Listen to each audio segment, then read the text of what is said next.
ஐந்து கரத்தனை யானை முகத்தினை இந்தின் இளம்பிறை போலும் ஈற்றனை நந்தி மகந்தனை ஞானக் கொழுந்தினை புந்தியில் வைத்தடி போற்றுகின்றேனே. வணக்கம்.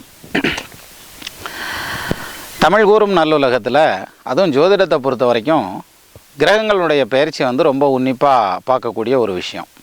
அதில் மற்ற கிரகங்கள் பயிற்சியை பார்க்குறோமோ இல்லையோ, குரு பகவானுடைய பயிற்சியை எல்லாம் ஸ்பெஷலாக உன்னிப்பாக கவனிக்கிறதுக்கான ஒரு பயிற்சி. ஜோசியத்தில் நம்பிக்கை இல்லாதவங்களாக இருந்தாங்கன்னா கூட குரு பயிற்சி ஆயிடுச்சுன்றாங்க, எல்லா ராசிக்கும் நல்லா இருக்கும், அந்த ராசிக்கு நல்லா இருக்கும், இந்த ராசிக்கு நல்லா இருக்குன்றாங்க, எப்படி இருக்குன்னு பார்த்து சொல்லு அப்படின்னு சொல்லி கேட்பாங்க. சும்மா பேரளவுக்காவது ஒரு வார்த்தை கேட்கணுங்கிற அந்த ஒரு எண்ணம் வந்துடும். காரணம் குரு பகவான் முழு சுபர்னு சொல்லுவாங்க ஜோதிடத்தில். இப்போ சூரியனை எடுத்துக்கிட்டால் பாவகிரகம், சந்திரன் வளர்பிறையில் சுபகிரகமாகவும் தேய்விரையில் பாவகிரகமாகவும் போயிடுவார். ராகு இதெல்லாம் எடுத்துகிட்டால் முழு பாவர் அப்படின்னு சொல்லுவாங்க. அது மாதிரி இல்லாமல் குரு பகவான் முழு சுபர். இப்போது சனி பகவானுடைய பயிற்சிக்கும் குரு பகவானுடைய பயிற்சிக்கும் ஒரு பெரிய வேறுபாடு என்னென்னு கேட்டிங்கன்னா, சனி பயிற்சிங்கிறது ஒருத்தருக்கு நடக்கக்கூடிய கெடு பலன்கள் அல்லது நல்லா இல்லாத பலன்கள் எல்லாம் நின்று அல்லது அந்த பிரச்சனைகள்லேருந்து அவங்க எஸ்கேப் ஆகி வெளியில் வர்றதுக்கான ஒரு சில விஷயங்கள். ஆனால் குரு பயிற்சி அப்படி இல்லை. அதாவது அவர் கெடுதல் பண்ணுறதுக்கான அமைப்பு நிச்சயமாக கிடையாது. நல்லது பண்ண முடியாமல் வேணா இருப்பாரே தவிர கெடுதல் பண்ண மாட்டார். அது மாதிரியான ஒரு முழு சுபகிரகம்னு சொல்லக்கூடியது குரு பகவானை சொல்லுவோம். அப்பேற்பட்ட இந்த குரு பகவான் இந்த நடப்பு மன்மத வருஷத்தில் 7வது மாதம் 5ஆம் தேதி 2016 2ஆம் தேதி 8வது மாதம் 2016 வரைக்கும் சிம்ம ராசியில் சஞ்சாரம் பண்ண போகிறார். இப்போ அவர் கடகராசியில் இருக்கார். அதிலிருந்து சிம்ம ராசிக்கு சஞ்சாரத்துக்கு வர்றார். ஆயில்ய நட்சத்திரம் 4ஆம் பாதத்திலிருந்து மக நட்சத்திரம் 1ஆம் பாதம் சிம்மத்துக்கு வர்றார். அப்போ கடகத்திலிருந்து சிம்மத்துக்கு அந்த குரு பகவான் பயிற்சி ஆகிறது 12 ராசிக்காரங்களுக்கு என்ன மாதிரியான பலன்களை எல்லாம் செய்யும் அப்படிங்கிறத நம்ம இந்த பதிவில் பார்த்துக்கிட்டு வர்றோம். அதில் இப்போ மகர ராசிக்காரங்களுக்கு இந்த குரு பகவானுடைய பயிற்சி என்ன மாதிரியான பலன்களை செய்யும் அப்படிங்கிறத நம்ம பார்க்கலாம். மகர ராசியை பொறுத்த வரைக்கும் எடுத்துக்கிட்டால் காலபுருஷ தத்துவத்துக்கு 10வது ராசி மகர ராசி, சனீஸ்வரனுடைய ஆதிபத்தியம் பெற்ற வீடு. இந்த மகர ராசிக்காரங்க, கும்பராசிக்காரங்க, ரிஷபராசிக்காரங்கெல்லாம் சனி பயிற்சியை பார்த்து கூட ஒன்றும் பெருசாக பயப்பட வேண்டியதில்லை. ஏன்னா 7.5 சனியோ அஷ்டமச்சனியோ அர்த்தாஷ்டமச்சனியோ கண்டச்சனியோ ஒன்றும் பெருசாக பண்ணிடாது. என்ன காரணம்? ரிஷப லக்னத்துக்கு சனி ஒருவனே யோகாதிபதி. அதே மாதிரி மகர ராசிக்காரங்களுக்கும் கும்ப ராசிக்காரங்களுக்கும் பார்த்திங்கன்னா அவர் ராசி அதிபதியாக வர்றதுங்கிறதுனால பாதகமான பலன்கள் செய்கிறதுக்கான அமைப்பெல்லாம் ஒன்றும் கிடையாது. ஆனால் இந்த குரு பகவானை பார்த்திங்கன்னா இந்த மகர ராசியை பொறுத்த வரைக்கும் 12ஆம் இடத்ததிபதி, அதே மாதிரி 3ஆம் இடத்ததிபதியும் குரு பகவான் தான். அப்போது 12ஆம் இடத்ததிபதி ஒரு சிலருக்கு 12வது வீட்லேயே ஆட்சியாக இருக்கும். யார்? மகர ராசிக்காரங்களுக்கு அவங்க பிறக்கிறப்பயே அந்த குரு 12ஆம் பாவத்தில் ஆட்சி பெற்ற நிலையில் நிற்கும். அப்படி குரு 12ல் ஆட்சி பெற்ற நிலையில் நின்றுச்சுன்னா அது பெரிய யோகம். எண்ணிய ராசிக்கு ஈராறு குடைய கோள்கள், ஈராறுன்னா 12. எண்ணிய ராசிக்கு ஈராறு குடைய கோள்கள் நன்னிய ஆட்சி உச்சம் நட்புடன் இருக்க ஓரை வன்னிய பதிக்கு 12ல் பலத்தோன் சேர மண்ணினில் வீரனாகி மன்னர்க்கும் சரியானா வேணாம் நல்லபடியாக பழைப்பார்னு சொல்லுன்னு சொல்லக்கூடிய அப்பேற்பட்ட யோக பாக்கியத்தை சொல்லு அப்படிங்கிறான். அப்போது இந்த மகர ராசிக்காரங்களை பொறுத்த வரைக்கும் எடுத்துட்டால் 12ஆம் பாவத்தில் 12ஆம் பாவாதிபதியான குரு ஆட்சி பெற்றுக்கையில் பிறந்த ஜாதகர்களுக்கு இந்த குரு பயிற்சி ரொம்ப அற்புதமான பயிற்சி. நிறைய சொத்து சுகம் வாங்குவாங்க, வீடு வாசல் சம்பாதிப்பாங்க. அதே மாதிரி பணப்புழக்கம்ங்கிறது மேலும் மேலும் அதிகரிக்குங்கிற மாதிரியான ஒரு சூழ்நிலை. ஆனால் அந்த 12ஆம் இடம்ங்கிறது அயன சயன போகஸ்தானம்னு சொல்லுவாங்க. 12ஆம் இடத்தை அந்த ஸ்தானாதிபதியானவர் 8ல் மறைகிறார். இப்போ இவ்வளோ நாள் 7ஆம் இடத்துல இருந்தார். குரு பலம் இருந்தது, வியாழ நோக்கம் இருந்தது. இப்போ அங்கேருந்து அவர் 8ஆம் இடத்துல மறைகிறார். முதல் பாயிண்ட் 12ஆம் இடத்ததிபதி 8ஆம் இடத்துல மறையலாமா அப்படின்னா தாராளமாக மறையலாம், தப்பு இல்லை. என்ன காரணம்? 12ஆம் இடம்ங்கிறது மறைவு ஸ்தானம். அந்த மறைவு ஸ்தானாதிபதி போய் 8ஆம் இடத்துல மறைகிறதுல எந்த தவறும் கிடையாது. கெட்டவன் கெட்டிடில் கிட்டிடும் ராஜயோகம் அப்படிங்கிறான். அப்போ அந்த வகையில் அட்டமம்னு சொல்லக்கூடிய 8வது வீட்டில் குரு உட்கார்றதுனால தப்பு ஒன்றும் கிடையாது. அதே சமயத்தில் 12க்கு உண்டானவர் 8ல் மறையலாம், தப்பு இல்லைன்னா 3ஆம் பாவாதிபதியும் மகர ராசிக்காரங்களுக்கு அதே குரு பகவான் தான், அவரும் போய் 8ல் மறைகிறார். அப்போ 12க்கு உண்டானவனும் மறைகிறார், 3க்கு உண்டானவனும் மறைகிறார். இப்போ இதில் இந்த 3ஆம் பாவாதிபதி குரு இருக்கார் பாருங்க, அவர் வந்து 8ஆம் இடத்துல மறையலாமான்னா தாராளமாக மறையலாம். 3ஆம் இடமும் மறைவு ஸ்தானம் தான். அந்த மறைவு ஸ்தானாதிபதி இன்னொரு இடத்துல மறையிறதுல ஒன்றும் தவறு இல்லை. அப்போ குரு பெயர்ச்சி பலன்களெல்லாம் மகர ராசிக்கு வந்து அஷ்டம குருவாக போச்சு, பாதகமாக எழுதி வச்சுருக்காங்களே. இன்மை யுற்றிட ராவணன் முடி வன்னி 2 வீழ்ந்ததும் அப்படின்னு சொல்லக்கூடிய கவியில், ஜென்மராமர் வனத்திலே சீதையை சிறை வைத்ததும், தீதிலாதுரு 3 துரியோதனன் படை மாண்டதும், இன்மை 8 வாலி பட்டம் இழந்து போகும்படியானதும். 8ஆம் இடத்துல குரு வந்து நின்னப்போ வாலி வந்து தன்னுடைய பட்டத்தை இழந்து சுக்கிரீவனுக்கு அந்த அரசாட்சியை கொடுத்துட்டு போயிடுறார் அப்படிங்கிற மாதிரியான ஒரு பலன் வந்து 8ல் நின்னதுனால நடந்தது அப்படின்னு சொல்லி நிறைய நெகட்டிவாகவும் வரும். எது குரு பயிற்சி பலன்கள் மகர ராசியை பொறுத்த வரைக்கும். ஆனால் எந்த ராசிக்குங்கிறதுல தான் விஷயமே இருக்குது. இப்போது ராசி அதிபதி குருவாக இருந்து அவர் போய் 8ல் மறைஞ்சார்னா இடைஞ்சல்கள் கூடுதலாக பண்ணும். ஒரு எடுத்துக்காட்டாக சொல்லணும்னா மீன ராசிக்காரங்களுக்கோ அல்லது வந்து தனுசு ராசிக்காரங்களுக்கோ அந்த குரு பார்த்திங்கனாக்கா அந்த ராசி அதிபதியாக வர்றார், அவர் போய் 8ல் மறைஞ்சார்னா நிறைய வந்து பாதகமான பலன்கள் நடந்துடும். ஆனால் எந்த ராசிக்கு குரு 8ல் இருக்குதுங்கிறது தான் ரொம்ப முக்கியம். அந்த வகையில் இந்த ராசிக்கு, அதாவது மகர ராசிக்கு குரு 8ல் நிற்கலாம், தவறு கிடையாது. பாம்போட விஷம் வந்து எல்லாத்தையும் கொண்டு விடும்னு சொல்கிறாங்க. ஆனால் அந்த விஷத்தை எடுத்து தானே ஏகப்பட்ட உயிரை காப்பாற்றுறாங்க. அப்படிங்கல அந்த மருந்தாகக்கூடிய விஷயத்தில் தான் இது வந்து மறைவாக நிற்கிதே தவிர மற்றபடி சிரமப்படுத்துறதுக்கான அமைப்பெல்லாம் கிடையாது குருவை பொறுத்த வரைக்கும். அப்போ அந்த வகையில் எடுத்துக்கிட்டோன்னா அந்த குரு பகவானுடைய பயிற்சி வந்து சிறப்பானது ஒரு பயிற்சி மகர ராசிக்காரங்களுக்கு. அஷ்டம குருங்கிறது ஒன்றும் பயப்படக்கூடிய விஷயம் இல்லை. ஏன்னா அவர் வாங்கியிருக்க ஆதிபத்தியம் அந்த மாதிரி 12/3 உண்டானவர் 8ல் மறையலாம்.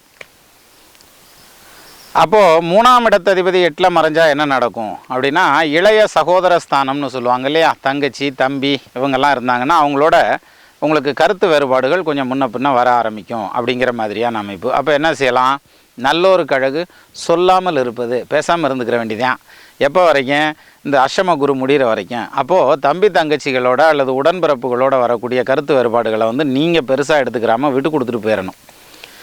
அதை விட்டுட்டு நான் சொல்கிறத தாண்டா செய்யணும் அப்படின்னு சொல்லி மல்லு கட்டினீங்கன்னாக்க சரி வராது. அப்போ இதையும் பார்ப்பா, இந்த அதையும் பார்ப்பான்னு சொல்லிட்டு அப்படி பாலிஷாக விட்டுட்டு போயிடணும். அதான் சரியாக வரும். இன்னொரு வகையில் ஒரு ஸ்பெஷலான பலன் உண்டு. அதாவது எப்படின்னு கேட்டிங்கன்னா, அந்த 3ஆம் இடம்ங்கிறது வந்து கர்ணபூஷண ஸ்தானம்னு சொல்லுவாங்க. ஆடை ஆபரணம் அணிகலனை குறிக்கக்கூடியது 3ஆம் இடம். அந்த 3ஆம் இடத்ததிபதி என்ன பண்ணுறாரு, போய் 8ஆம் இடத்துல மறைகிறார். அப்போ இருக்கிற நகநட்டெல்லாம் பேங்க்கு போகிறதுக்கான ஒரு கால நேரம் உண்டு அப்படின்னு சொல்லலாம். அல்லது புதுசாக கடை வாங்கிறதுக்கான அமைப்பு உண்டு. ஏன்னா தனகாரகன்னு சொல்லக்கூடிய குரு பகவான் 8ஆம் இடத்துல போய் உட்கார்றார் அப்படிங்கிறதுனால. அப்போ இது நெகட்டிவான பலன் இல்லையா அப்படின்னா கிடையாது. நீங்கள் வந்து நகநட்டை வச்சு கொண்டு போய் கடை வாங்கினாலும் சரி, அல்லது சும்மா கடை வாங்கினாலும் சரி. இப்போ ஒரு சிலருக்கு பார்த்திங்கன்னா ரொம்ப நாள் இழுத்துக்கிட்டு இருந்திருப்பாங்க, கடனுக்கு முயற்சி பண்ணிகிட்டே இருப்பாங்க, அங்கே முயற்சி பண்ண இங்கே முயற்சி பண்ண தேடிட்டே இருந்திருப்பாங்க, கிடச்சிருந்துருக்காது. இப்போ பார்த்திங்கன்னா சட்டுன்னு கிடைக்கும் அதெல்லாம். அப்போ கடன் பிரச்சனைகள்ங்கிறது ஒரு தீர்வுக்கு வருங்கிற மாதிரியான அமைப்பு. எப்படி ஒரு பக்கத்துலேருந்து வாங்கி இன்னொரு பக்கம் கொடுத்து, இந்த சிலர் 10 பக்கம் கடை வாங்கி வச்சுருப்பாங்க, அதில் ஒரே இடத்துல வாங்கி மொத்தத்தையும் அடைச்சிட்டு நிம்மதியாக இருக்கலாம் அப்படின்னு முயற்சி பண்ணிகிட்டே இருந்திருப்பாங்க, முடிஞ்சிருக்காது. ஆனால் இனி வந்து அந்த விஷயங்கள், அதாவது பண வருமானம்ங்கிறது நல்லபடியாக கொடுக்கும், அதுவும் கடன் வருமானமாக. சரி, எதுக்கு கடை வாங்குகிறோம் அது ரொம்ப முக்கியம்ல. கடன்பட்டார் நெஞ்சம் போல் கலங்கினான் லங்கை வேந்தன் அப்படிங்கிறாங்க ஒரு காலத்தில். இந்த காலத்தில் நம்ம ஊரில் விளம்பரமெல்லாம் பார்த்தா ஒரு லோன் வாங்கி கொள்ளுங்கள், அதே மாதிரி லோன் திருவிழா அப்படின்லாம் ஆரம்பிச்சிட்டாங்க. கடை வாங்குறத திருவிழாவாகவே கொண்டாடலாம் ஆரம்பிச்சிட்டாங்க. பேங்க்கில் அப்படிலாம் ஒன்று போடுறாங்க, வீட்டுக்கு கடன் திருவிழா அப்படின்லாம் போடுவாங்க. அப்போ எதுக்காக கடை வாங்குகிறோம் அப்படின்னா, 12ஆம் பாவத்தை குரு பார்க்குறார். 12ஆம் இடத்ததிபதி குருவானவர் அவர் போய் 8ஆம் பாவத்தில் நிற்கிறார். 8ல் நின்றுக்கிட்டு 5ஆம் பார்வையாக 12ஆம் இடத்தை பார்க்குறார். அப்போ வந்து கடன் வாங்கி செலவு பண்ண வைக்க போகிறார். எந்த விஷயத்துக்காக செலவு பண்ண வைக்க போகிறார், சொத்து சுகம் வாங்கிறது, வீடு வாசல் சம்பாதிக்கிறது, வண்டி வாகன பிராப்தி ரஸ்துமாங்க, அது மாதிரி வாகன வசதிகள் சேர்றதுங்கிறது, அல்லது குழந்தைகளுடைய கல்வி செலவுகளுக்காக கடன் வாங்குறதுங்கிற மாதிரியான சுப விரயம் அப்படின்னு சொல்லுவாங்க. இதை நல்ல விஷயங்களுக்காக கடன்படுவாங்க அப்படிங்கிற மாதிரியானது ஒரு அமைப்பு இந்த குரு பகவானுடைய பயிற்சியில் மகர ராசிக்காரங்களுக்கு சொல்லலாம், 8ஆம் இடத்துல குரு உட்கார்றதுனால.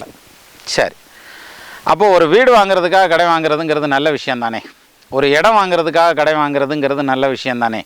அது மாதிரி பிள்ளைகளுடைய கல்வி செலவுக்காக பண்ணுறதுங்கிறது, இது மாதிரி சுப செலவுகளை கொடுக்கறதுக்கு ஆதிபத்தியம் வாங்கின நிலையில் தான் குரு பகவான் உட்கார்ந்துருக்கார். சரி, அதே மாதிரி 3ஆம் பாவாதிபதியும் அதே குரு பகவான் தான்.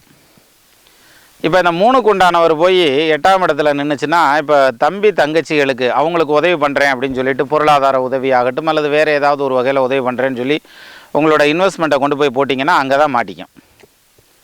சகோதரர்கள் வகையில், பங்காளிகள் வகையில் இந்த மாதிரியான விஷயங்களில் போய் சில ஒன்றாத்தையும் சிக்கிக்கிறமே தவிர மற்றபடி பிள்ளைகளுக்காக பண்ணுறது, சொத்து சோத்துக்காக பண்ணுறது, வண்டி வாகனத்துக்காக செலவு பண்ணுறதுங்கிறது பாசிட்டிவான பலன்களை கொடுக்கும்.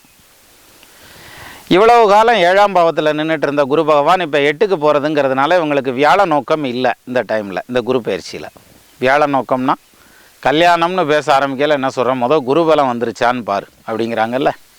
அப்போ அந்த குருபலம் வந்துருச்சா அப்படின்னு பார்க்குறப்ப இப்போ குருபலத்துக்கான டைம் இல்லை, ஏன்னா 8ல் மறைஞ்சு போய் நிற்கிறதுங்கிறதுனால அப்படிங்கிற மாதிரியான அமைப்பு சொல்லுது. அப்போது கல்யாணத்துக்காக இருக்கிறவங்களுக்கு கொஞ்சம் காலதாமதமாகிறதுக்கான அமைப்பு, கல்யாணம் தள்ளி போகிறதுக்கான அமைப்பு வலுவாக உண்டு.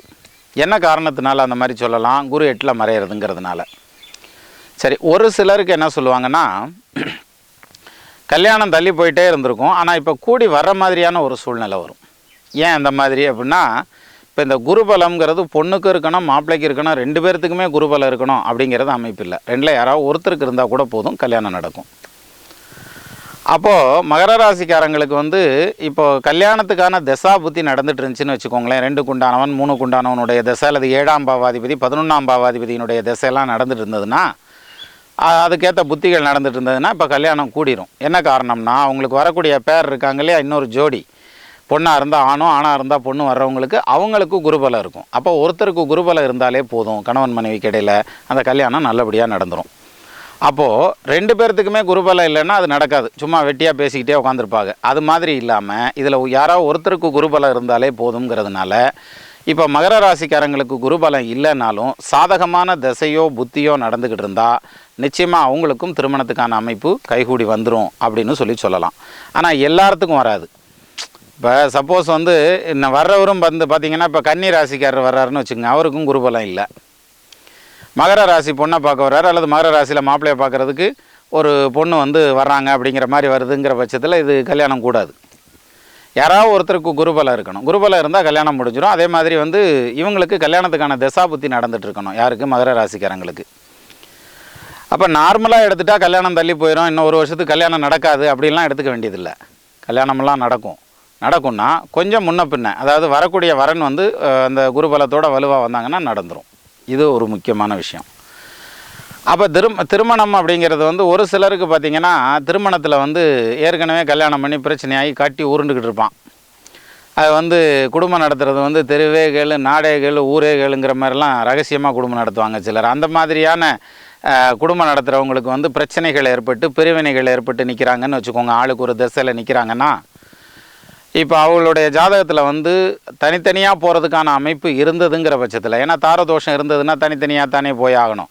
அந்த மாதிரியான சூழ்நிலைகள் இருந்தால், இப்போ ஃபார் எக்ஸாம்பிளாக எடுத்துக்கிட்டால் ஆம்பளை பிள்ளை ஜாதகத்தில் சூரியனும் செவ்வாயும் சேர்ந்துருக்கக்கூடாது. சூரியனும் செவ்வாயும் சேர்ந்துருந்தால் பொம்பளை பிள்ளை ஜாதகத்தில் இன்னும் கொடுமையாக சொல்கிறான். அதாவது இடுகதிர் செவ்வாய் கூடி எவ்விடத்தில் நின்றாலும் இளம்பெண்ணில் விதவையா வாழ்மா பொம்பளை பிள்ளை ஜாதகத்தில். பையன் ஜாதகத்தில் சொல்லலை, சூரியனும் செவ்வாயும் சேர்ந்துருந்துச்சுன்னா கடுமையான பலன் சொல்கிறாங்க. அரியோடு பௌமனொன்றாய் அமர்ந்திடும் காலந்தன்னில் விரிபுவி வந்தவேற்கு விளங்கிடும் பலனேதென்றால் குறிப்புடன் உரைப்பனின்னோன் குலைவிபசாரன் சோரன் புரிவது வாணி வஞ்சம் புகழு சண்டாளன் பாவின்றான். எது? சூரியனும் செவ்வாயும் சேர்ந்துருந்தா. இது மாதிரியான ஜாதகமாக இருந்தால் அவங்க மகர ராசியாக இருந்தால் இப்போ கல்யாணம் பண்ணி ஆளுக்கு ஒரு தசையில் திரும்பி நின்றுட்டு இருந்தாங்கன்னா அவங்கெல்லாம் சட்டப்படி தன்னுடைய இணைகள்கிட்ட இருந்து அதாவது பிரிஞ்சு வர்றதுக்கான அமைப்பு அப்படிங்கிற மாதிரியான சூழ்நிலையெல்லாம் இப்போ நடக்கும். அதாவது நான் சொல்கிறது பிரச்சனையாகி ஏற்கனவே பிரச்சனையில் மல்லு கட்டிக்கிட்டு உருண்டு இழுத்துக்கிட்டு இருப்பாங்க பாருங்க, அவங்களுக்கெல்லாம் பிஞ்சுக்கிட்டு வரும்ன்ற மாதிரியான அமைப்பு. ஏன்னா சிலர் கல்யாணம் பண்ணதுக்கப்புறம் எப்படா இந்த மனுஷன்கிட்டருந்து விடுதலையாகி வெளியில் போவோம் அல்லது எப்படா இருந்து எனக்கு விடுதலை கிடைக்கும் அப்படிங்கிற மாதிரிலாம் நினச்சிட்டு இருப்பாங்கல்ல, அப்படியான சூழ்நிலையில் இருக்கவங்களுக்கு பிரிஞ்சு வர்றதுக்கான அமைப்பு. நார்மலாக குடும்பம் ஓடிட்டுருக்கு, கல்யாணம் பண்ணியிருக்கோம், இப்போ ஃப்ரெஷ்ஷராக இருக்கும், கல்யாணம் பண்ணி 2 வருஷம் ஆகுது, 3 வருஷம் ஆகுது, 5 வருஷம் ஆகுது, ஒன்றும் பிரச்சனை இல்லை. அப்பப்போ லேசு மாதம் கருத்து வேறுபாடு மட்டும் வரும், ரைஸ் ஆகும், ரைட்டுன்னு கேட்டுக்கிற வேண்டிதான். வீட்டுக்காரம்மா வேகமாக போனாங்கன்னா நம்ம ஆஃப் ஆகிட வேண்டியதான், வேறு வழியே இல்லை. ஸோ இது மாதிரி ஏதாவது அட்ஜஸ்ட் பண்ணி ஓட்டிக்கிறதுக்கான டைம் தானே தவிர மற்றபடி நார்மலாக நல்லபடியாக குடும்பம் ஓடிட்டு இருக்கிறவங்களுக்கு உங்களுக்கு இடையில பிரச்சனைகள் வரும், பிரிவினைகள் வரும், சண்டைகள் வரும் அப்படின்லாம் கிடையாது. அப்படி பலன் கிடையாது. காரணம் என்ன? குரு பகவான் 8ஆம் இடத்துல போய் வலுவாக நின்னாலும் அவர் தனது 5ஆம் பார்வையாக 12ஆம் இடத்தை பார்த்துடுறார். 12ஆம் இடம்ங்கிறது அயன சயன போகஸ்தானம்னு சொல்லுவாங்க. போகம்ங்கிறது தாம்பத்தியம்ங்கிறத ஒரு விஷயத்தை குடிக்கக்கூடிய ஒரு அமைப்பு. ஒரு குடும்பத்தில் சண்டைன்னு வந்தால் எதில் வரும்? ரெண்டு விஷயத்தில் தான் வரும். ஒன்று பணத்தால் வரும், இல்லாட்டி படுக்கையால் வரும்னு ஆக. அப்போது இந்த பண விஷயங்கள் சரியாக இருந்தால் மற்ற எல்லா விஷயங்களையும் சரி பண்ணிக்கிடுவாங்க. அல்லது அவங்களுடைய தாம்பத்தியம்ங்கிறது கரெக்டாக இருந்தால் பண விஷயம் தப்பாக முன்ன பின்ன இருந்தால் கூட அட்ஜஸ்ட் பண்ணி போயிடுவாங்க. அப்போது இந்த 12ஆம் இடம்னு சொல்லக்கூடிய தாம்பத்திய சுகம்னு சொல்லக்கூடிய இடத்த நல்ல விதமாக குரு பார்க்குறார். அதனால் நல்லபடியாக போயிட்டுருக்க குடும்பம் மேலும் நல்லா தான் போகுமே தவிர சண்டை சச்சரவு ஏற்பட்டு பிரிவினைலாம் வராது. பிரிஞ்சுக்கிட்டு நிற்கிறவங்க தான் பிச்சுக்கிட்டு வர்றதுக்கான அமைப்பில் நிற்பாங்கங்கிற மாதிரியான அமைப்பு திருமண பலன்களாக இந்த மகர ராசியை பொறுத்த வரைக்கும் சொல்லலான்ற மாதிரியான அமைப்பு இருக்குது. சரி, அப்போது திருமணத்துக்கு அடுத்து குழந்தை பாக்கியம் அப்படின்னு எடுத்துக்கிட்டால் அது மகர ராசியை பொறுத்த வரைக்கும் போன வருஷத்தில் நல்லபடியாக குழந்தை பாக்கியம் கிடைக்கிறதுக்கான அமைப்பெல்லாம் இருந்தது. இப்போ குரு உச்சத்துலேருந்து 8ஆம் இடத்துக்கு மறைகிறார் இல்லையா, அதனால் இப்போ புத்திர பாக்கியம்னு வர்றப்போ கொஞ்சம் முன்ன பின்ன ஆகும், கொஞ்சம் காலதாமதமாகும். அப்போ காலதாமதமாகுங்கிறது எல்லாத்துக்கும் காலதாமதமாகும்னு அர்த்தம் கிடையாது. நான் ஒவ்வொரு பலனுக்கும் சேர்த்து சொல்லிட்டு வர்றதுக்கான காரணம் என்ன அப்படின்னா, அந்த தசாபுத்தி பாசிட்டிவாக நடந்துகிட்ருக்குங்கிற பட்சத்தில் நிச்சயமாக நல்லபடியாக குழந்தை பாக்கியமெல்லாம் வந்துடும். பட் நார்மலாக எடுத்துக்கிட்டால் குரு 8ல் போய் நிற்கிறதுங்கிறதுனால குழந்தை பாக்கியம்னு போகும்போது ஒரு வருஷம் லேட் ஆகலாம் அப்படின்னு சொல்லக்கூடிய அமைப்பு தான் இதில் இருக்குது. அதுலேயுமே இந்த 8ல் குரு நிற்கிறதுங்கிறதுனால ஒரு சிலர் பார்த்திங்கன்னா கல்யாணம் ஆகி எங்களுக்கு 5 வருஷம் ஆகுது, 4 வருஷம் ஆகுது, 10 வருஷம் ஆகுது, குழந்தை பாக்கியம் இல்லை, அப்போ இப்போ வைத்தியம் ஆரம்பிக்கலாம்னு இருக்கோம் அப்படின்னாக்கா அதை மட்டும் இப்போ கொஞ்சம் தள்ளி போடுறது நல்லது.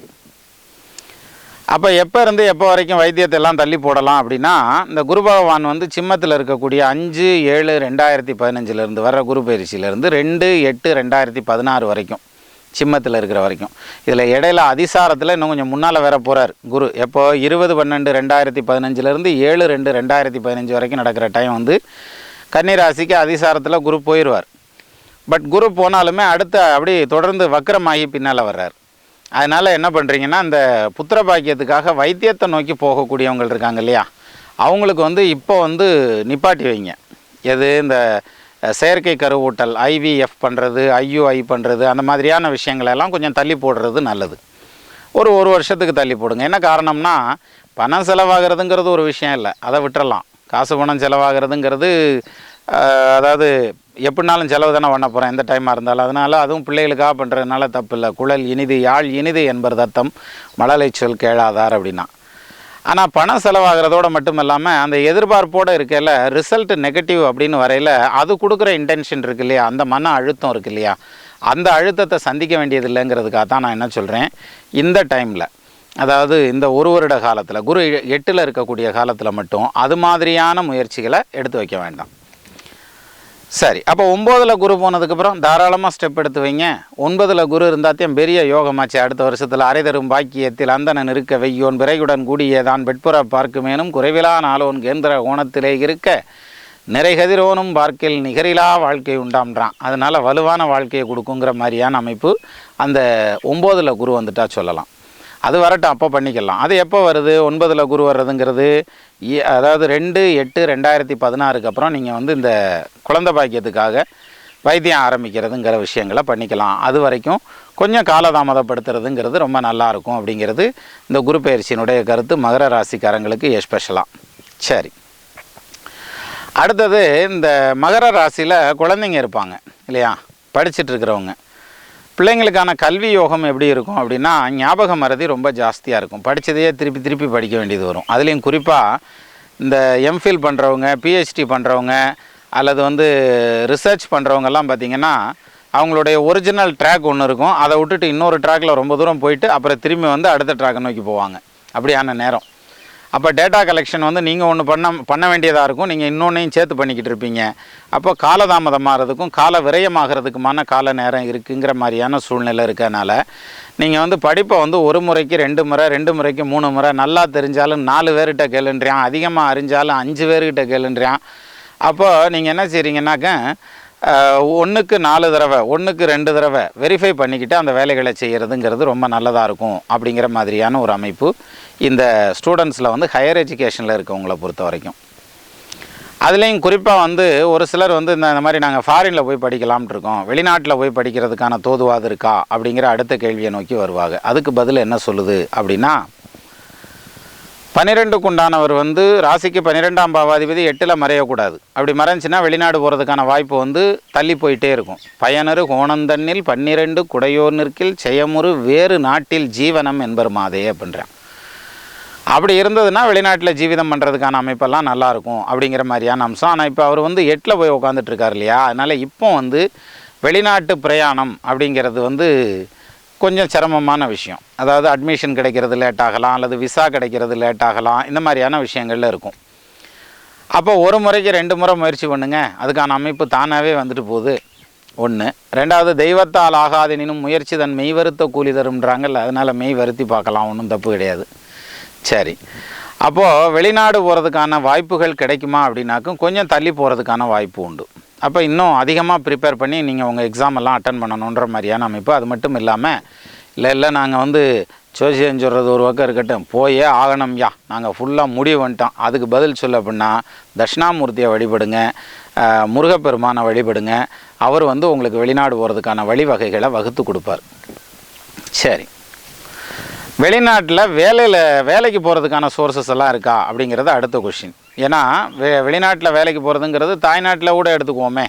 இப்போ மகர ராசிக்காரங்களை பொறுத்த வரைக்கும் அது உள்நாடாக இருந்தாலும் வெளிநாடாக இருந்தாலும் வேலை வாய்ப்பு எப்படி இருக்கும் அப்படின்னா இடமாற்றம் வர்றதுக்கான வலுவான அமைப்பு உண்டு உங்களுக்கு. அதுக்கு காரணம் என்ன? அதுவும் நல்ல இடமாற்றமாக இருக்குங்க. அது ரொம்ப முக்கியமான விஷயம்.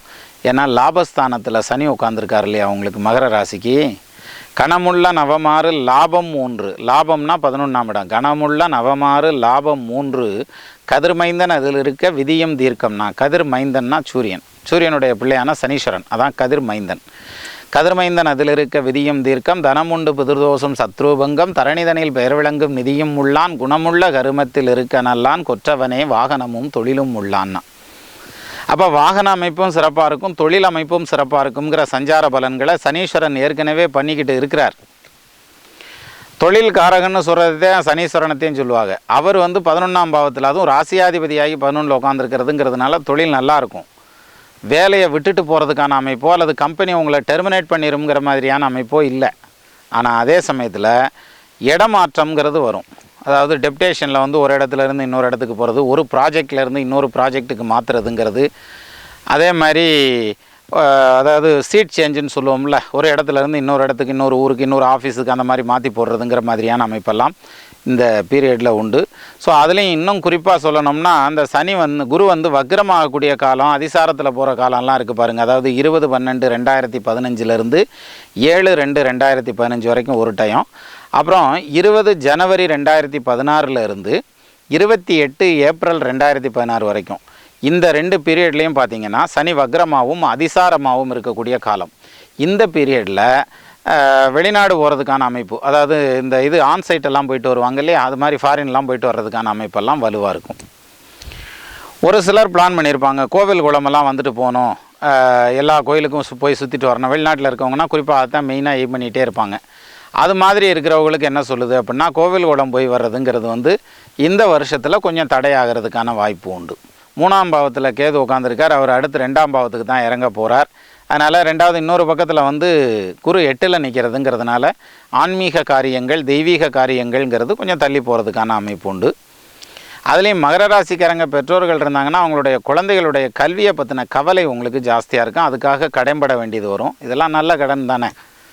அதாவது தலைவாரி பூச்சூடி உன்னை பாட சாலைக்கு போய் என்று சொன்னாலும் நன்னை, சிலையாக ஏன் அங்கு நின்றாய், நீ சிந்தாத கண்ணீரை ஏன் சிந்துகின்றாய், மலைவாழை அல்லவோ கல்வி, நீ வாயார உண்ணுவாய் என் புதல்வி, பாரதிதாசன் பண்ணுது. அது மாதிரி இப்போ படிப்புக்கான செலவினங்கள் கூடும் அப்படிங்கிற மாதிரியான அமைப்பு இருக்குது. அது நார்மலாகவே கூடிக்கிட்டு தான் போகுது வருஷம். இருந்தாலும் மகர ராசிக்கார பெற்றோர்கள் வந்து அவங்க குழந்தைகள் இருந்தாங்கன்னா அவங்களுக்கான கல்வி செலவுகளை கூட்டும் அப்படிங்கிற மாதிரியான ஒரு அமைப்பு இருக்குது. அதனால் அவங்க உத்தியோகத்தின் நிமித்தம் இப்போ ப்ரமோஷனுக்கான அமைப்பு இருக்கா அப்படின்னாக்கா அது மட்டும் கம்மி.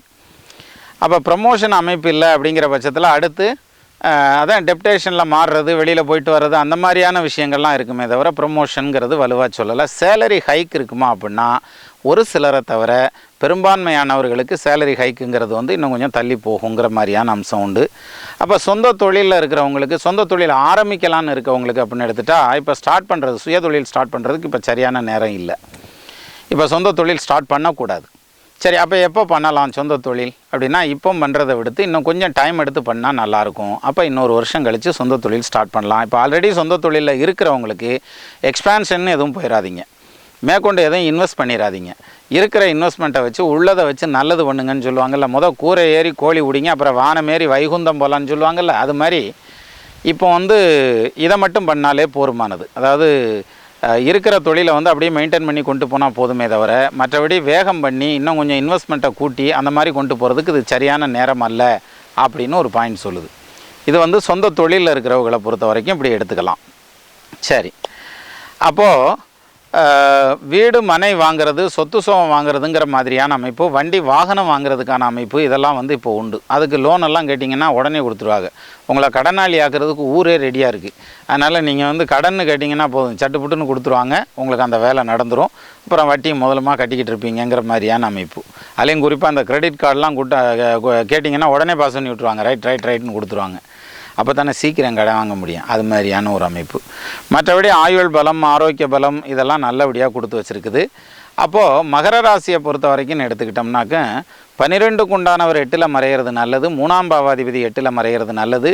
அவர் அங்கே உட்காந்துட்டு 5ஆம் பார்வையாக பார்க்குறது, விரயஸ்தானத்தை பார்க்குறதுங்கிறது இன்னொன்று சிறப்பானது. சுப பலன்களை கொடுக்கும், சுப விரயத்தை கொடுக்கும். அதே மாதிரி குடும்பஸ்தானம், அதாவது 2ஆம் இடத்தை, மகர ராசிக்கு 2ஆம் இடத்தை குரு 8ஆம் இடத்துல உட்காந்து 7ஆம் பார்வையாக பார்க்குறார். அப்போ குடும்பஸ்தானத்தை குரு பார்க்குறதுங்கிறது இன்னும் சிறப்பான பலன்களை கொடுக்கும். அப்போ குடும்பத்தில் ஒற்றுமை நல்லாயிருக்கும். என்ன தான் குரு அஷ்டமத்துக்கு போயிட்டாலும், ஏன்னா அதுக்கு பேர் தானே குடும்பம். எல்லாம் சந்தோஷமான நேரத்தில் பணங்காசு நிறையா இருக்கையில் கேகேன்ட்டு போயிடுறதுங்கிறது குடும்பம் இல்லையே. குடும்பங்கிறது கஷ்டப்படுற நேரத்தில் கூட நிற்கிறதுங்கிறது தானே குடும்பம். அந்த வகையில் ஆனால் ஒரு வரி சொல்கிறான், இல்லானை இல்லாலும் வேண்டால் ஈன்றெடுத்த தாயும் வேண்டாள்னா. கட்டின பொண்டாட்டியாக இருந்தாலும் பெத்த தாயாக இருந்தாலும் காசு இல்லைன்னா தூக்கி எறிஞ்சிருவாங்கங்கிறான். பொருள் இல்லாருக்கு இன்பமில்லை புண்ணியமில்லை என்று மருவிய கீர்த்தி இல்லை, மைந்தொருள் பெருமை இல்லைன்றான். பிள்ளைகள்கிட்ட கூட பெருமை இல்லைன்னு சொல்லுவாங்க. அப்பேற்பட்ட அமைப்பில் இருக்கக்கூடிய அந்த பொருளாதார விருத்தி அப்படிங்கிறது கடன் வகையில் உங்களுக்கு விருத்தி ஆகுதே தவிர, அப்போ மேற்கொண்டு கடன் ஆகுதே அப்படின்னு கவலைப்பட்டால் ஒரு பக்கம் கடன் அடப்படும், இன்னொரு பக்கம் புதுசாக கடன் உருவாகுங்கிற மாதிரியான அமைப்பை சொன்னால் கூட, கையில் பொருளாதார வசதி முன்னும் பின்னுமா இருந்தால் கூட குடும்பத்தில் ஒற்றுமை நல்லாயிருக்கும். காரணம், குடும்பஸ்தானத்தை குரு பகவான் பார்க்குறார். இந்த குரு கொலஸ்ட்ரால் சம்மந்தப்பட்ட விஷயம், இருதயம் சம்மந்தப்பட்ட விஷயத்தெல்லாம் அந்த குரு தான் கண்ட்ரோல் பண்ணுறார்.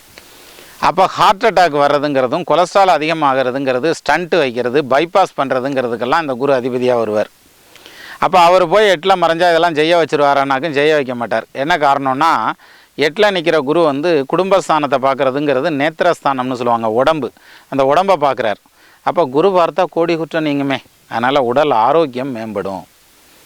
பணங்காசுக்கு வேணால் கஷ்டம் இருக்கலாம், ஆரோக்கியம் தானே பெரிய சொத்து, மிகப்பெரிய சொத்து. அந்த ஆரோக்கியம் மேம்பட்டு வருங்கிற மாதிரியான அமைப்பு இந்த ராசிக்காரங்களுக்கு சொல்லலாம். எது மகர ராசிக்காரங்களுக்கு நேத்திரஸ்தானத்தை பார்க்குறதுங்கிறதுனால. அப்போ கல்வி நல்லபடியாக மேம்படணுன்ற மாதிரியான அமைப்பு. ஆனால் 1க்கு 4 முறை மேலும் திருப்பி படிச்சுட்டே வரணும். அதுலேயும் குறிப்பாக அந்த உயர்கல்வியில் இருக்கவங்க தான் மெயினாக ஒரு முறைக்கு 2 முறை கிளாரிஃபை பண்ணிக்கிட்டு அதுக்கப்புறம் தீசிஸ் எழுத உட்கார்றது, டேட்டா கலெக்ஷனில் உட்கார்றது, வைவா அட்டன் பண்ண உட்கார்றது அப்படிங்கிற விஷயங்கள்லாம் 1க்கு 4 முறை தன்னை ப்ரிப்பேர் பண்ணிவிட்டு உட்கார்றதுங்கிறது தான் சரியாகவும் வரும். சரி, அதே குரு பகவான் 9ஆம் பார்வையாக எங்கே பார்க்குறாரு? 4ஆம் இடத்தை பார்க்குறார். 4ஆம் இடம்ங்கிறது அம்மாவுடைய ஸ்தானம். அப்போ தாயாரினுடைய உடல் நலம் நல்லாயிருக்கும்.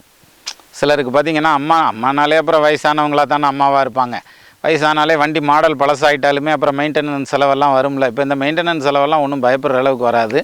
அம்மாவுக்கு உடல் நலம் நல்லாயிருக்கும். வண்டி வாகன பிராப்தி ரஸ்தும்பாங்க, வாகன வசதிகள் எல்லாம் கிடைக்கும். ஒரு சிலருக்கு வாகனம் வரும், அந்த வாகனத்தின் பேரில் செலவும் சேர்ந்து பண்ணிக்கிட்டே இருப்பாங்க. அது மாதிரியான அமைப்பெல்லாம் உண்டு. 2 வீலர் வச்சுருக்கவங்க கார் வாங்கணும் அப்படின்லாம் நினைப்பாங்க, இப்போ வாங்கிக்கிடலாம். அஷ்டம குரு இருக்கையில் வாங்கலாமா? தாராளமாக வாங்கலாம். அதுவும் அடுத்து 7.5 சனி வேறு ஆரம்பிச்சிட்டு போகுது. 7.5 சனி அதுவும் பெரும்பான்மையாக 2வது சுற்று நடக்கிறவங்களுக்கு 7.5 சனியை பற்றின ஒரு டென்ஷனும் இல்லை, எந்த ராசிக்காரங்களாக இருந்தாலும். அதுலேயும் குறிப்பாக மகர ராசியை பொறுத்த வரைக்கும் ராசியாதிபதி விரயஸ்தானத்தில் நிற்கிறதுங்கிறது கடுமையான பலன்களை கொடுக்க மாட்டார். அதனால் வாகனத்தை வாங்கிறதுங்கிறது அதுலேயும் குறிப்பாக கார் வண்டி வாகன வசதிகள் வாங்கிக்கலாங்கிற மாதிரியான அமைப்பு உண்டு. அதே மாதிரி வெளிநாட்டில் இருக்கிறவங்களுக்கு இந்த விசா போக்குவரத்துலாம் இருக்குது இல்லையா, அதெல்லாம் சரி பண்ணிக்கிற முடியுமா அப்படின்னாக்க, இப்போ அப்ளை பண்ணுறதுங்கிறத விட கொஞ்சம் பொறுத்து அப்ளை பண்ணுறதுங்கிறது சரியாக வரும். அப்போ நீங்கள் அப்ளை பண்ணியே ஆகணுங்கிற மாதிரியான ஒரு சூழ்நிலையில் இருந்தீங்கன்னா மட்டும் 20/12/2015 7/2/2015 வரைக்கும், அப்புறம் 20/1/2016 28/4/2016 வரைக்கும் இந்த பீரியடில் மட்டும் விசா அப்ளை பண்ணுறதுங்கிறத வந்து நீங்கள் பண்ணிக்கோங்க. மற்ற காலங்களில் இந்த 8ல் குரு இருக்கையில் விசா அப்ளை பண்ணுறதுங்கிறதோ அல்லது வந்து ஜிசி போடுறதுங்கிறது, அப்புறம் பிஆர் போடுறதுங்கிறது, சிட்டிசன்ஷிப் கேட்குறது, இந்த மாதிரியான விஷயங்களை கொஞ்சம் தள்ளி வைங்க. தள்ளி வச்சுட்டு இந்த டைமில் நான் சொன்ன இந்த டைமில் பண்ணலாம், அல்லது இந்த குரு பகவான் பயிற்சி ஆகட்டும்னு விட்டுறலாம். 2016 ஆகஸ்ட் 2 வரைக்கும் விட்டுட்டு அதுக்கப்புறம் அந்த ஸ்டெப் எடுத்து வச்சிங்கன்னா then it will be okay, நல்லபடியாக வருங்கிற மாதிரியான அமைப்பு இருக்கிறது. அது மட்டும் இல்லாமல் ஒரு சிலருக்கு பார்த்திங்கன்னா கேஸ் எல்லாம் இருந்திருக்கும், போலீஸு கேஸு கோர்ட்டுன்னெலாம் மல்லு கட்டிகிட்டு இருந்திருப்பாங்க. அந்த மாதிரி இருக்கிறவங்களுக்கு பாசிட்டிவான பலன்கள், அதாவது காரணம் என்னென்னா சுபகத்திரி யோகத்தில் இந்த இது மகர ராசி வந்து நிற்கிது. 2ஆம் இடத்தையும் குரு பார்க்குறார், 12ஆம் இடத்தையும் குரு பார்க்குறார். பாவகத்திரி யோகத்தில் இருந்ததுன்னா அதுதான் ஜெயில் கிரகம்னு சொல்லுவாங்க. இது சுபகத்திரி யோகத்தில் இருக்கிறதுங்கிறதுனால பிரச்சனைகள் தீருமே தவிர கூடுறதுக்கான அமைப்பு இல்லை அப்படிங்கிற மாதிரியான அமைப்பு இந்த மகர ராசியை பொறுத்த வரைக்கும் சொல்லலாம். அப்போ மகர ராசிக்காரங்களுக்கு எச்சரிக்கையாக இருக்க வேண்டிய விஷயம் அப்படின்னு எடுத்துக்கிட்டால் ஒன்றும் பெரிய, அதாவது வாழ்க்கை வந்து வாழ்கிறதுக்கு தான் ஆண்டவன் கொடுத்துருக்கானே தவிர சூதானமாக எச்சரிக்கையாக பாதுகாப்பாக இருந்துக்கிறதுக்காக இல்லை. ஒவ்வொரு நிமிஷத்தையும் என்ஜாய் பண்ணி வாழணும்னு சொல்லுவாங்க. ஜென்குரு தான் ஒருத்தர் ரொம்ப முடியாமல் படுத்திருந்தாராம். அவர்கிட்ட போய் சிஸ்டர்கள்லாம் சுற்றிலும் நின்றுட்டு இருந்திருக்காங்க. சரி, அதான் அவர் குருநாதர் வந்து டேக்காப் ஆக போகிறாரு, அவர் கிளம்புறதுக்கு முன்னாடி என்னமான்னு சொல்லுவார்ல நமக்கு அப்படின்னு சொல்லிட்டு போய் உட்காந்துட்டே இருந்திருக்காங்க. அவர் வந்து ஸ்வீட்டு கொண்டு வான்ட்டுருக்காரு. ஸ்வீட்டு கொண்டு வந்து வாயில் ஒருத்தர் வச்சுருக்காரு. வச்சதும் சாப்பிட்டதும் ஆஹா என்ன டேஸ்ட்டாக இருக்குது, என்ன இனிமையாக இருக்குது, என்ன சுவையாக இருக்குதுன்னு சொல்லிட்டு அப்படியே போயிட்டார். அதாவது என்ன அர்த்தம்னா தன்னுடைய வாழ்க்கையை நான் கடைசி வினாடி வரைக்கும் ருசித்து ரசித்து வாழ்ந்திருக்கார். அப்போ வாழ்க்கைங்கிறது வாழ்கிறதுக்கு தான், பாதுகாப்பாக இருக்கிறதுக்காக இல்லை. இருந்தாலும் நம்ம நேராக போய் டம்முன்னு முட்டிடக்கூடாதுல்ல. அதனால் கூடுமான வரைக்கும் புது தொழில் ஆரம்பிக்கிறதுங்கிறது, ஏற்கனவே இருக்க தொழிலில் இன்வெஸ்ட்மெண்ட்டை கூட போடுறதுங்கிறது, இப்போ பார்த்துட்டு இருக்கிற வேலையை வாலண்டியராக நீங்கள் விட்டுட்டு வெளியில் போகிறதுங்கிறது, அதே மாதிரி வந்து இந்த வெளிநாட்டில் இருக்கிறவங்க வந்து இந்த விசா சம்மந்தப்பட்ட ப்ராசஸ் செய்கிறதுக்கு ஸ்டார்ட் பண்ணுறதுங்கிறது, அதாவது பெர்மனண்ட் ரெசிடென்சி அல்லது க்ரீன் கார்டு, சிட்டிசன், இந்த மாதிரியான விஷயங்களுக்கெல்லாம் ரெடி பண்ணுறதுங்கிறது, இந்த மாதிரியான விஷயங்களை மட்டும் கொஞ்சம் தள்ளி போடுங்க போதும். மற்றபடி வந்து இந்த குரு பகவானுடைய பயிற்சி 8ல் நிற்கிறதுங்கிறது கடுமையான பலன்கள் செய்ய போகிறது இல்லை. என்ன தான் தனகாரகன் குரு 8ல் போனாலும் அவர் 12க்கு உண்டானவர் தனஸ்தானத்தை பார்க்குறாரு, 12ஆம் இடத்தை பார்க்குறாருங்கிறதுனால யோகத்தை தான் செய்வாரே தவிர அவயோகத்தை செய்கிறதுக்கான அமைப்பு இல்லை. அப்போ மற்ற ராசிக்காரங்களுக்கு அஷ்டம குரு வந்து அதில் பண்ணுற கடுமையான பலன்கள்ங்கிறது வேறு, மகர ராசிக்காரங்களுக்கு அஷ்டம குரு வந்து அதில் பண்ணக்கூடிய பலன்கள்ங்கிறது வேறு. அப்போ மகர ராசிக்கு நிறைய பாசிட்டிவான பலன்கள் தான் நடக்க போகுது. அதனால் கவலைப்பட வேண்டியதில்லை. மேலும் பிரச்சனையான இந்த 8ல் நிற்கக்கூடிய இந்த குரு நிற்கக்கூடிய காலத்தில் வந்து நம்ம அதுக்கு பரிகாரமாக ஒன்று பண்ணலாம். என்ன பண்ணலாம்? ஆலங்குடி போயிட்டு வர்றதுங்கிறது ரொம்ப நல்லது. ஆலங்குடி வந்து தமிழ்நாட்டில் இருக்குது, அல்லது திருச்செந்தூர் போயிட்டு வரலாம். இப்போ இங்கே வரல, நாங்கள் இந்தியாவிலே இல்லையா, வேறு ஊரில் இருக்கோம். அப்போ என்ன செய்யலாம்? அந்த ஊரில் இருக்க முருகன் கோவிலுக்கு, அந்த ஊரில் இருக்க தட்சிணாமூர்த்தியை வியாழக்கிழமை வழிபடுறது நல்லாயிருக்கும். கோயிலே இல்லை நாங்கள் இருக்க ஊரில், அதுக்கு பதில் சொல்லணும்ல. அதுக்கு பதில் என்ன? தட்சிணாமூர்த்தி படத்தை எடுத்து தெற்கு பார்த்து வச்சு அவருக்கு ஒரு நெய் தீபம் போட்டு வச்சு வழிபடணும் வியாழக்கிழமை. அதுவே போதுமானது. அதாவது எங்கும் நிறைந்த பரம்பொருள் அப்படின்னா நம்ம கோயிலில் போய் தான் நிற்கணும் அப்படிங்கிறது ஒன்றும் இல்லை. நின்ன இடத்துலேருந்து இறைவனை நினச்சாலே போதும் அப்படிங்கிற மாதிரியான அமைப்பு தான் சொல்லுவாங்க. ஸோ அந்த வகையில் வந்து இந்த இறை அருள் அப்படிங்கிறது எங்கும் விரைவி நிற்கக்கூடிய ஒரு விஷயம், காற்று மாதிரி. அதை நம்ம கையெடுத்தோம்னா உடனே அதுக்கு பலன் கிடைக்கும். ஸோ அந்த வகையில் வந்து நீங்கள் இருக்கிற இடத்துல இருந்தே குரு பகவானை, தட்சிணாமூர்த்தியை, முருகப்பெருமானை சேவிச்சுக்கோங்க, போதுமானது. உங்களுக்கு வந்து சகல சௌபாக்கியமும் ஐஸ்வர்யத்தையும் பகவான் அனுகிரகம் பண்ணுவார் அப்படின்னு சொல்லி இந்த குரு பகவானுடைய பயிற்சியில் குரு பயிற்சி பலன்கள் மகர ராசிக்கு சொல்லலாம். அப்போது இந்த மகர ராசிக்காரங்களுக்கு மேலும் நல்ல பலன்களை வாரி வழங்கணும் அப்படின்னு உங்களோட சேர்த்து நானும் வேண்டிக்கிறேன் குரு பகவான்கிட்ட. எனக்காக மட்டுமல்லாமல் லோகக்ஷேமத்திற்காக நீங்களும் வேண்டிக்கோங்க. நெல்லுக்கு இறைத்த நீர் வாய்க்கால் வழியோடி புல்லுக்கும் புசியுமாம் தொல்லுலகில் மகர ராசிக்காரர் ஒருவர் உளரேல் அவர் பொருட்டு எல்லா ராசிக்கும் பெய்யும் மழைன்னு இருக்கட்டும். அப்போ எல்லா எல்லாத்துக்காகவும் வேண்டிக்கோங்க. அப்போ உங்கள் குடும்பம் வந்து ஆள் போல் தழைதழைத்து அருகது போல் வேரூன்றி மூங்கில் போல் கிளை கிடைத்து முதியாமல் வாழ்ந்திருக்க வாழ்க என வாழ்த்தி அமைகிறேன். வணக்கம்.